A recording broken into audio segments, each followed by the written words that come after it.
وہ پڑھنے لکھنے کے بعد ایک بڑا آدمی بن گیا تھا۔ والد کی وفات کے بعد ماں نے لوگوں کے گھروں میں کام کر کے اسے اس قابل بنایا تھا۔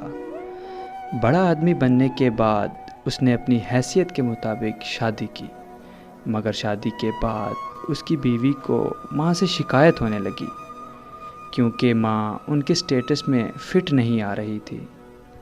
لوگوں کو بتانے میں انہیں شرم آ رہی تھی کہ یہ جاہل اور ان پڑھ ان کی ماں ہے۔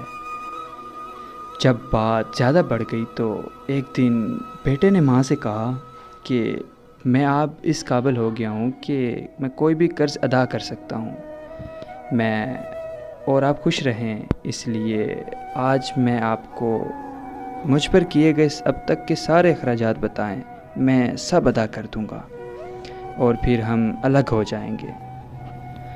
ماں کچھ سوچنے کے بعد بولی، بیٹا حساب بہت لمبا ہے، سوچ کر بتانا پڑے گا، مجھے کچھ وقت دو۔ بیٹا بولا، مجھے کوئی جلدی نہیں، آپ 2-4 دن سوچ لیجئے۔ جب رات ہوئی تو سب سو گئے۔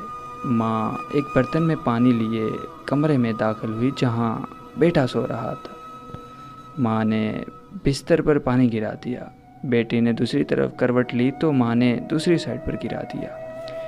بیٹا گیلا پن محسوس کر کے فوراً سے اٹھا اور غصے سے بولا کہ ماں یہ کیا کر رہی ہیں آپ؟ تو ماں روتے ہوئے بولی کہ بیٹا تو نے مجھ سے پوری زندگی کا حساب مانگا ہے، میں تو ابھی حساب کر رہی ہوں کہ میں نے کتنی راتیں تیرا گیلا پن ہونے پہ جاگ کر گزاری۔